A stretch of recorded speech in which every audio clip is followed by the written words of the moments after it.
Hello friends यार, आज हम बात करने जा रहे हैं एक ऐसे स्टूडेंट की, कार्तिक ठाकुर, जिन्होंने एकदम बेहतरीन भाई साहब इस बार रिजल्ट लेकर आए हैं। और सबसे बड़ी बात, इनकी ब्रांच कंप्यूटर साइंस नहीं है। इन्होंने बीटेक कंप्यूटर साइंस में नहीं किया है, इन्होंने बीटेक किया है इलेक्ट्रिकल इंजीनियरिंग के अंदर। और पहली बार गेट भी इलेक्ट्रिकल इंजीनियरिंग में लिखा था, लेकिन पास आउट होने के बाद एक डेडिकेटेड होके शानदार तरीके से अनअकैडमी के प्लेटफॉर्म पर तैयारी की, और आज ये रिजल्ट है। इतना शानदार रिजल्ट, मतलब भाई मेरे लिए भी, किसी एक नॉन सीएससी बैकग्राउंड के बच्चे को एक साल से भी कम समय में इतना बेहतरीन रिजल्ट लाना, मतलब नेक्स्ट टू इम्पॉसिबल होता है। लेकिन कार्तिक ने करके दिखाया, तो कार्तिक बहुत बहुत कॉन्ग्रेचुलेशन आपके लिए। Thank you so much sir. कैसा फील हो रहा है इतनी शानदार रैंक लाने के बाद? काफी अच्छा सर, बहुत बढ़िया। बहुत बढ़िया। तो सबसे पहले आप अपने बारे में थोड़ा सा बताओ कि आपकी जर्नी क्या रही, कहां से आपने बीटेक किया है, ठीक है, और उसके बाद कैसे गेट की प्रिपरेशन स्टार्ट की? सर मैं हिमाचल से बिलोंग करता हूँ। मेरा बीटेक एनआईटी हमीरपुर से है और मैं इलेक्ट्रिकल में बीटेक है मेरा। तो पर जब मेरा इलेक्ट्रिकल का फाइनल ईयर था, तो जब हम वहाँ एआईएमएल वगैरह में काम करते थे, तो वहीं पे तो मेरी इंक्लिनेशन हो गई थी कि इसमें काम करना है। तो वहाँ पे फिर मैंने डिसाइड किया कि नहीं, तो इसमें बेस्ट अपॉर्चुनिटी है अगर मैं आईआईटीज वगैरह में पहुंच जाऊं और वहाँ एआईएमएल पढूं, तो उससे अच्छा कुछ नहीं हो सकता। एंड उसके लिए बेस्ट ऑप्शन था गेट सीएससी।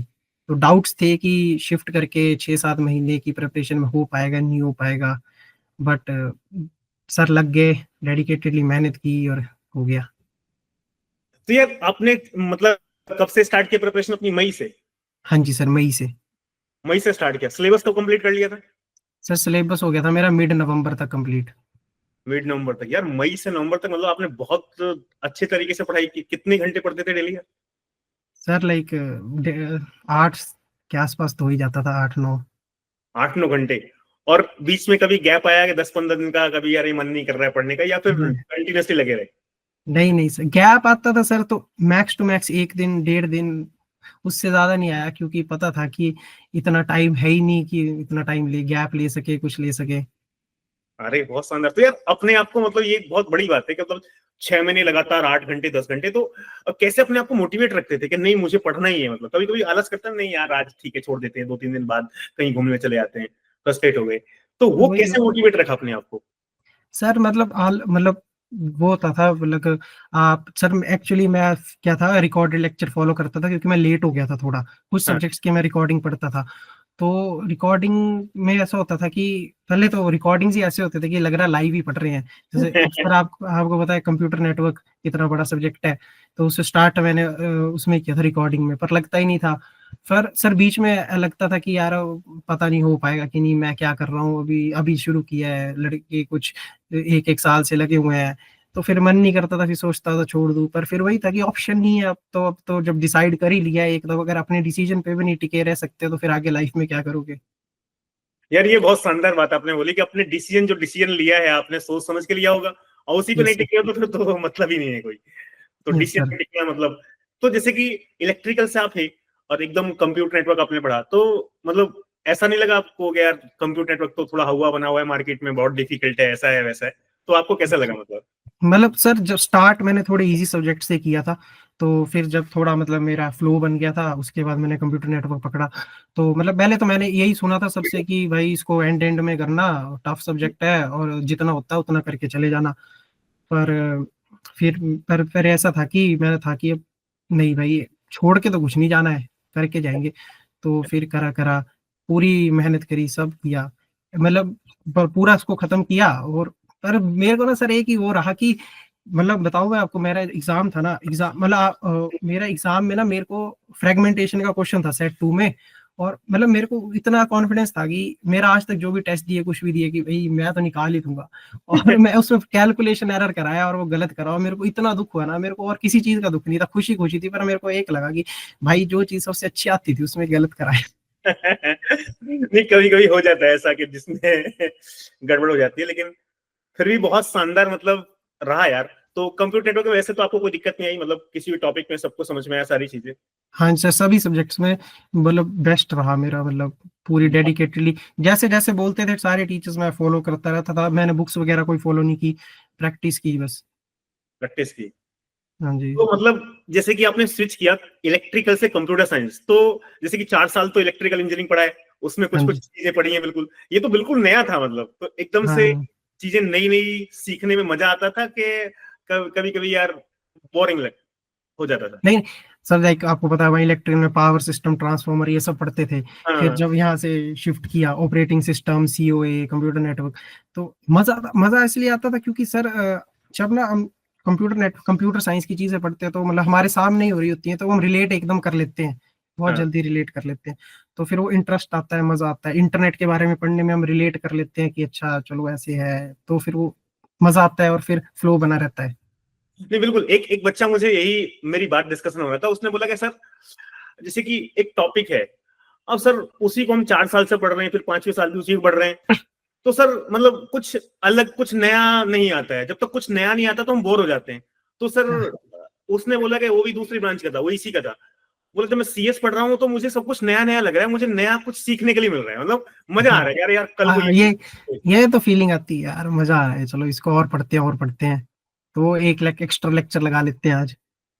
तो ये दूसरी ब्रांच वालों के लिए बहुत इंटरेस्टिंग है। देखो कोई भी जैसे कि मान लो कभी कभी क्या होता है ना, जैसे कि मैं हूं, मान लो मैं एक सब्जेक्ट पढ़ा रहा हूँ, हम्म। तो आपको एक ही सब्जेक्ट जब आप 20 बार पढ़ाते हो ना, 15 बार पढ़ाते हो, तो उस समय मतलब आप सोचो कि भाई जब आप एक ही कंसेप्ट को 20 बार आपने पढ़ लिया, तो अभी लगता है अरे यार ये इतनी बार पढ़ा लिया, मान लो हाँ ये मान लो कोई टीचर मान लो 8th क्लास में पढ़ा रहा है F=m, हर साल वही पढ़ा रहा है F=m, वो भी कभी कभी सोचेगा अरे यार क्या पढ़ा मैं, ये कितनी बार सिखा दिया।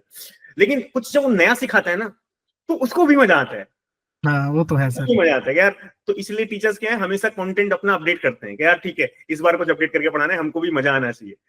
तो हाँ जी, हाँ ये जी। बहुत अच्छी बात है कि दूसरी ब्रांच वाले बच्चों को सब कुछ नया नया लगता है, तो सीखने में मजा आता है, अरे यार ठीक है इसको सीखते हैं, इसको हाँ, सीखते हैं, इसमें क्या होगा। वही वही वही बात है सर। नहीं नहीं, ये बहुत बहुत शानदार रहा। तो मतलब ओवरऑल आपने ये प्रूव कर दिया कि यार कि कोई दूसरी ब्रांच का बच्चा यदि है और कंप्यूटर साइंस में गई यदि लिखना चाह रहा है, तो वो 6 महीने कर 7 महीने में यदि कर सकता है, ऐसा हाँ, कुछ। मतलब डेडिकेशन और कंसिस्टेंसी रखनी पड़ेगी, हो जाएगा। हाँ। और आपने कोई कोई बुक फॉलो नहीं करी, कोई किताब कहीं से कुछ नहीं पढ़ा? नहीं नहीं नहीं सर, लाइक मैंने खरीदी भी नहीं थी ना सीएस की कोई बुक्स, तो मैंने तो फिर डिसाइड कर लिया था कि जैसे जैसे टीचर्स बोलेंगे बस वैसे वैसे चलूंगा और हो जाएगा। बहुत बढ़िया, बहुत बढ़िया। और एक और चीज है, जैसे कि आपको रिकॉर्डिंग, जैसे कि बहुत जगह क्या है ना, जैसे कि एक बैच सिस्टम होता है, एक बैच मिलता है आपको, हम्म। तो उस बैच में आपको पढ़ना है। अब मान लो कोई सब्जेक्ट जैसे कि आपको पहले पढ़ने का मन है, अब वो हम्म। बैच बाद में लगा, तो अनअकैडमी का जो सब्सक्रिप्शन मॉडल है, जैसे कि हम्म। पहले मुझे भी लगता था यार इतने सारे बैच का एक्सेस क्यों दे रहे हैं बच्चों को, बच्चे कंफ्यूज हो जाएंगे, यार ये बैच चल रहा है वो बैच चल रहा है, कोई टीचर इस बैच में पढ़ा रहा है, कोई टीचर इस बैच में पढ़ा रहा है, हो सकता है बच्चे कंफ्यूज हो जाए। तो इसका तुमको फायदा मिला कि यार मैं इतने सारे बैच को मैं एक्सेस कर सकता हूँ, प्लेसमेंट का भी है मेरे पास ऑप्शन और मेरे पास प्रैक्टिस का भी है, तो इस हम्म। सब्सक्रिप्शन मॉडल का ओवरऑल फायदा है बच्चे के लिए या नुकसान है? नहीं नहीं सर, फायदा है। पता क्यों, क्या होता है कि जब हमारे पास मान लो कोई एक बैच है, अब उसकी तो प्लानिंग है कि इस टाइम पे ये सब्जेक्ट चलेंगे, बट कुछ जैसे हम नए स्टूडेंट्स हैं या कुछ है, तो वो अपना प्लान बना के रखते हैं कि हमें इस तरह से पढ़ना है। तो क्या होता है कि जैसे आपके ड्रॉपर्स टू टॉपर्स बैच होते हैं या और भी बैच होते हैं, तो अलग अलग सब्जेक्ट चलते हैं, तो बंदा साइमल्टेनियसली भी पढ़ सकता है। अब जब हमने अगर लेट शुरू किया है, तो हम अगर एक ही सब्जेक्ट चलाएंगे तो हमारे लिए से तो होगा नहीं, तो हमें तो हाँ, मल्टीपल चलाने पड़ेंगे। मल्टीपल चलाने, नहीं नहीं, ये बहुत अच्छा फायदा बच्चों को मिला है। मतलब पहले मुझे भी लगता था कि यार ये सब्सक्रिप्शन मॉडल क्यों है, मतलब क्योंकि स्टार्टिंग मुझे बच्चे बोलते थे सर मैं कंफ्यूज हो गया हूँ, मैं इस बैच में ज्वाइन कर लिया, फिर इस बैच में क्लास हो रही, लेकिन अब धीरे धीरे बच्चों को जो समझ में आ गई चीजें कि यार 10 ही तो सब्जेक्ट है, किसी भी बैच से पढ़ लो, इससे क्या फर्क पड़ता है। हाँ, मतलब वही टीचर को फॉलो कर लो ना आप, बस उसी से लग जाएगा पता सारा। हाँ, टीचर को फॉलो कर लो, बहुत बढ़िया। तो हम्म। आपके इंजीनियरिंग में क्या, मतलब इलेक्ट्रिकल इंजीनियरिंग में कितनी परसेंटेज रहा, बीटेक में क्या कैसी थी?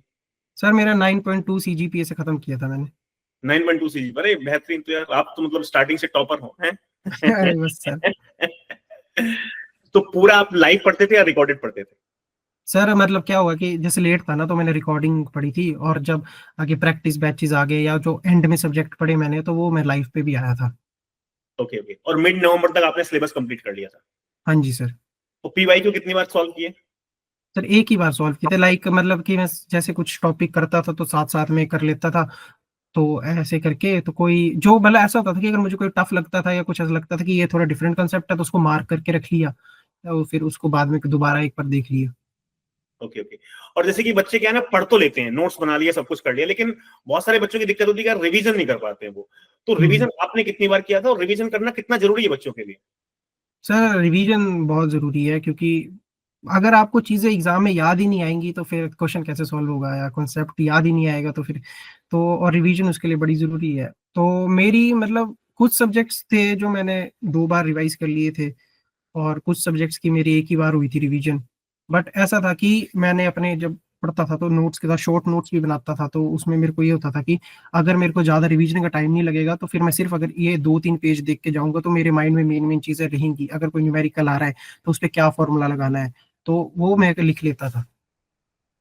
ओके ओके, शॉर्ट नोट्स भी साथ के साथ आपने बनाए थे, उनका भी फायदा हुआ है, बहुत बढ़िया। हाँ जी, हाँ जी। और मॉक टेस्ट कितने लगाए होंगे आपने? सर मॉक टेस्ट मैंने अच्छे खासे लगा दिए थे, 15 से 18 तो लगाए होंगे। 15 से 18 मॉक टेस्ट। तो मॉक टेस्ट में कितने मार्क्स आते थे उन्होंने एवरेज, और पहले मॉक टेस्ट में कितने मार्क्स आए थे? सर पहले में तो 35-36 के आसपास आए थे। 35-36। हाँ तो जी। 35-36 से, और अभी एक्चुअल पेपर में कितने मार्क्स हैं आपके? सर 85 पॉइंट समथिंग है। 85 पॉइंट समथिंग। यार 35 से 85, मतलब वो करिश्मा एकदम कैसे किया, उस पर थोड़ा बताओ। सर लाइक ऐसा था ना, मतलब फर्स्ट टाइम जब दिया 35 मार्क्स आए, तो उस पेपर में मैं देख रहा हूँ टॉपर्स हैं 80, 82, 78। तो बड़ा डाउट आया कि यार गलत जगह तो नहीं आ गया मतलब होगा कि नहीं। पर यही था कि सभी यही बोलते हैं, टीचर्स भी यही बोलते हैं कि लगे रहो, एनालाइज करो, मिस्टेक्स देखो। तो मतलब मैं लगा रहा, लाइक 35 से 40 हुआ, 42 हुआ, कभी फिर 38, 35 पे गिर गए, इम्प्रूव 50, 55 करते रहे। फिर मैंने topic wise test, subject wise test की भी हेल्प ली, तो ऐसे करते करते इवेंचुअली सर 70, 72 तक पहुंचा मैं। अच्छा, मतलब मॉक टेस्ट में 72 तक ही मैक्सिमम आए थे? हाँ मतलब 80 का भी क्रॉस नहीं हुआ था सर। अच्छा, 80 कभी क्रॉस नहीं हुआ, गेट में सीधा 80 क्रॉस। बहुत हाँ बढ़िया। यार ये तो खतरनाक मतलब रहा है आपका। हाँ जी। तो जैसे कि मॉक टेस्ट में जो भी मिस्टेक होती थी वो लिखते थे आप, क्या यहाँ पे मेरी गलती हुई है, इसमें अब नेक्स्ट टाइम मिस्टेक नहीं करनी, एनालाइज प्रॉपर करते थे अच्छे से? हाँ सर प्रॉपर करता था, मैंने मतलब अपनी सेपरेट नोटबुक्स रखी थी। और मतलब ऐसा भी नहीं था कि मैं वर्ड डॉक्यूमेंट वगैरह नहीं बनाता था, मेरे को हैंड से लिखने का ज्यादा रहता था कि उससे गलती ज्यादा याद रहती है। तो जो भी क्वेश्चंस में कुछ भी मेरे को ऐसा लगता था कि यार ये मैं भूल सकता हूँ दोबारा, या ये कर सकता, तो उसको मैं लिख लेता था। यार हाथ से लिखने की बात अलग ही होती है, जब आप हाथ से लिखते हो ना तो दिमाग में सीधी चीजें जाती हैं। आजकल तो हम्म। ये चल गया कि भाई लैपटॉप में नोट्स बना रहे हैं, वर्ड में बना रहे हैं, पीडीएफ बना रहे हैं। तो हम्म। मुझे मतलब ऐसा लगता है कि यार हो सकता है कि या तो वो बच्चे आज की डेट के ऐसे हैं कि उनको वो हैंड राइटिंग वाला वो भूल गए हैं, या उनको मजा नहीं आता उसमें। लेकिन हाथ से लिखते हैं तो अलग ही मजा आता है, एक बार आपने पढ़ ली चीजें, लिख ली, तो फिर वो सीधा दिमाग में कहीं ना कहीं फिट हो जाती हाँ जी, हाँ जी सर। है। और जैसे कि तो पूरे साल आप घर पे ही बैठ के तैयारी की थी या घर से बाहर थे? नहीं नहीं, घर पे ही सर, घर पे ही बैठ के। तो घर पे ही पूरी तैयारी की, तो पेरेंट्स ने, मम्मी पापा ने कैसे हेल्प की आपकी तैयारी में? तो उनका पूरा सपोर्ट किया सर, मैंने उनको जब बोला तो उन्होंने बोला था देख लो भाई, 4 साल तुमने इलेक्ट्रिकल पढ़ा, अब तुम सीएससी में शिफ्ट कर रहे हो और ड्रॉप भी ले रहे हो, तो ये बड़ी बात है, मतलब इलेक्ट्रिकल में ही दे लो। बट मैंने बोला कि नहीं, मतलब मेरे को लग रहा है कि मैं करना चाहूंगा। उन्होंने पूरा सपोर्ट किया कि बोला ठीक है कोई बात नहीं, जो होगा साथ है हम, कर लो तुम, ले आना जो भी। मतलब वो बोल रहे थे कि अगर तुम्हारी लाइक 1000 तक भी रैंक आती है, 2000 तक भी आती है, कोई दिक्कत नहीं है, कोई ना कहीं एडमिशन मिल जाएगा। मैंने बोला चलो उससे तो अच्छा ही करेंगे, उससे तो अच्छी की कोशिश है। नहीं, बहुत बढ़िया। तो यार मतलब एकदम मम्मी पापा तो एकदम खुश हो गए होंगे जब 40 रैंक आई हाँ आपकी। हाँ बिल्कुल सर, खुश हो गए एकदम। बहुत बढ़िया। नहीं देखो, पेरेंट्स को बहुत मजा आता है, बहुत खुशी होती है जब उनका बच्चा जब कुछ करता है ना, तो उस पेरेंट्स से ज्यादा कोई खुश नहीं होता, हाँ क्योंकि सर वो तो है। सर सपोर्ट भी वही करते हैं, रियल सपोर्टर्स भी वही है, तो रियल खुशी भी उन्हें ही होती है। हाँ, रियल सपोर्टर वही है, जितना सपोर्ट वो कर सकते हैं इतना सपोर्ट कोई नहीं कर सकता है। हाँ जी, हाँ जी सर। नहीं नहीं, बहुत बढ़िया। तो जैसे कि आप बाकी के बच्चों को क्या कहना चाहोगे, जैसे आज की डेट में तो मैं बोल रहा हूँ कंप्यूटर साइंस के बच्चे, जैसे कि बहुत सारे बच्चे, मुझे ये समझ में नहीं आता कि कुछ बच्चे 2 साल लगा रहे हैं और वो गेट में अच्छा परफॉर्म नहीं कर पा रहे, तो उनको क्या करना चाहिए ऐसा कि यार एक ही साल में, 6 महीने में, 7 महीने में, 8 महीने में उनकी क्या कमी रह रही है, मतलब वो कैसे उस कमी को दूर कर सकते हैं? सर लाइक सबसे पहले तो आप अपने टीचर्स को फॉलो करो। लाइक मैं आपको किसी सब्जेक्ट में रिसर्च के लिए नहीं करना है, मतलब आप कई बच्चे एक ही सब्जेक्ट में 2-2 महीने, 3-3 महीने भी लगा देते हैं। लाइक जब मैं इलेक्ट्रिकल में पढ़ता था तो हमारे भी कुछ सब्जेक्ट वास्ट थे, तो मैंने देखा मेरे कुछ दो दो दो 3-3 महीने से एक ही सब्जेक्ट पढ़ी जा रहे हैं। तो वो नहीं करना चाहिए, क्योंकि लाइक आएगा तो वो 8 से 10 नंबर का ही। तो हमें तो गेट ओरिएंटेड ही पढ़ना है। और बेस्ट है, आपको गेट ओरिएंटेड आपके टीचर्स ही पढ़ा सकते हैं, उनको पता है पिछले 20 साल से 25 साल से क्या आ रहा है, कौन सा टॉपिक पढ़ना है। तो मैंने तो सर ब्लाइंडली फॉलो किया, जो मेन टॉपिक्स बताए गए मैंने वही किए, PYQs लगाए, टेस्ट दिए बस। तो मतलब आप डेडिकेटेड प्लान से, मतलब डाउट्स आएंगे बीच में, ऐसा लगेगा कि नहीं यार छोड़ देते हैं, 2-3 दिन बाद करेंगे, बट डिसीजन पे टिके रहो, डेडिकेशन पे टिके रहो तो हो जाएगा। हाँ, मतलब वो ये यदि सोच लिया है 7-8 महीने भी एनफ है, यदि कोई बच्चा, और आप तो हाँ इलेक्ट्रिकल जी, ब्रांच से, किसी की CS ब्रांच है, तो 6-7-8 महीने यदि कोई ढंग से डेली 8 घंटे 10 घंटे देता है तो उसकी रैंक आ ही जाएगी, मतलब अंडर 100। हाँ सर आ जाएगी, इजीली आ जाएगी। लेकिन वो कंसिस्टेंसी जैसे कि बच्चे मेंटेन कर नहीं पाते हैं, तो उनको कुछ ऐसा टिप्स आप बताओ कि किस तरीके से वो सेल्फ मोटिवेटेड रहें कि यार नहीं, मुझे कंसिस्टेंसी रखनी है, डेली पढ़ना ही पढ़ना है। मतलब सर मेरे साथ क्या होता था कि जब मेरा कभी ना कुछ करने का मन नहीं करता था, तो मैं क्या करता था, यूट्यूब पे चले गए या कहीं चले गए, तो PYQs के सोल्यूशन लगा लिए और बैठ गए, बस देख रहा हूँ मैं PYQ सोल्यूशन, कर भी नहीं रहा हूँ, बस लगा है, मतलब कुछ तो सीख ही रहा हूँ कि मतलब बन रहा है, तो बस वो लगा हुआ हूँ देखने। तो मतलब अगर आपने मतलब मूवीज एनिमेज कुछ भी देख रहे हैं, उससे तो अच्छा बैठ के सोल्यूशन ही देख लो। हाँ, उसका फायदा कुछ ना कुछ हो ही जाएगा, बिल्कुल। हाँ मतलब ऐसा होता है ना कि अभी मेरा मतलब लिखने का मन नहीं कर रहा है, प्रॉब्लम सॉल्व करने का मन नहीं कर रहा है, या लेक्चर लगाने का समझने का मन नहीं कर रहा ज्यादा, तो आप बैठ के ऐसे PYQ सॉल्यूशंस देख लो, कुछ देख लो, तो वो हो जाएगा। नहीं, बिल्कुल, ये बहुत अच्छी है। बच्चे क्या है, पढ़ने का मन नहीं कर रहा तो यूट्यूब पे कोई वीडियो देखने लगते हैं, फिर कोई वहां से कुछ मूवी का आ गया, कोई कुछ और कहानी चली गई, फिर हाँ शॉर्ट्स में हाँ चले गए, फिर 2-3 घंटे लगा दिए। आप उस पे टिके रहोगे, जब भी आप बोर हो रहे हो तो ठीक है, ये अच्छा है। जैसे कि मान लो कभी कभी क्या होता है कि मैं खुद बताता हूँ कि जैसे कि रात में मुझे कभी नींद नहीं आ रही होती है, कभी कभी हाँ जैसे कुछ दिमाग में चल रहा होता है, तो मैं भी हमेशा क्या करता हूँ, यार नींद नहीं आ रही है, ठीक है, तो मैं क्या करता हूँ, बुक खोल लेता हूँ। हम्म बुक खोली और उसके कुछ पढ़ना स्टार्ट कर दिया, ठीक है, तो 1-2 घंटे पढ़ता हूँ तो मजा भी आता है, और हम्म उसके बाद फिर अपने आप नींद भी आए, थक जाता हूँ, मतलब फिर तुरंत सो जाता हूँ। तो मैं कभी भी, मतलब एक्चुअली मैं तो मूवी देखी नहीं है, मतलब अपनी लाइफ में 4-5 मूवी देखी है, तो मैं, मुझे मूवी हो ये सब पता नहीं आजकल क्या क्या चलता रहता है, मैं कुछ नहीं ऑनलाइन देखता। मेरा ये कि हम्म ठीक है, ऑनलाइन देखूंगा तो अपना कंटेंट देखूंगा, या फिर हम्म यदि कभी रात में सोने का मन नहीं कर रहा है तो फिर बुक पढ़ लो, तो वो हम्म, मजा आ जाता है उसमें। तो हाँ ये जी, सब बच्चों के लिए, मतलब मैं भी गाइड करना चाहता हूँ कि यार आपका कभी मन नहीं है तो कंटेंट से रिलेटेड ही कुछ देख हाँ कुछ मतलब एप्टीट्यूड पढ़ लो अगर आपको कुछ करने का मन नहीं कर रहा है। लो, एप्टीट्यूड कर लो। जी, नहीं, बहुत बढ़िया। तो यार ये तो मतलब आपके साथ मजा आ गया, मतलब इंटरव्यू लेके बहुत ही शानदार आपकी हाँ जी, हाँ जी जर्नी सर। रही है। बहुत बढ़िया।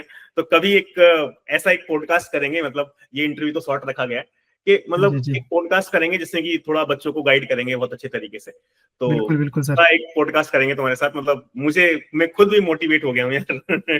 मजा आ गया, मतलब। ठीक है सर, ठीक है। तो बहुत शानदार, बहुत बहुत कॉन्ग्रेचुलेशन, बहुत बहुत बधाई। तो कौन सा कॉलेज लेने का सोचा है? सर IIT बॉम्बे का सोचा है। IIT बॉम्बे, बहुत बढ़िया। IIT बॉम्बे जाओ, बेहतरीन प्लेसमेंट लो, ठीक है। हाँ जी, हमारी दुआएं तो आपके साथ हैं। Thank you sir so much. Okay, thank you so much.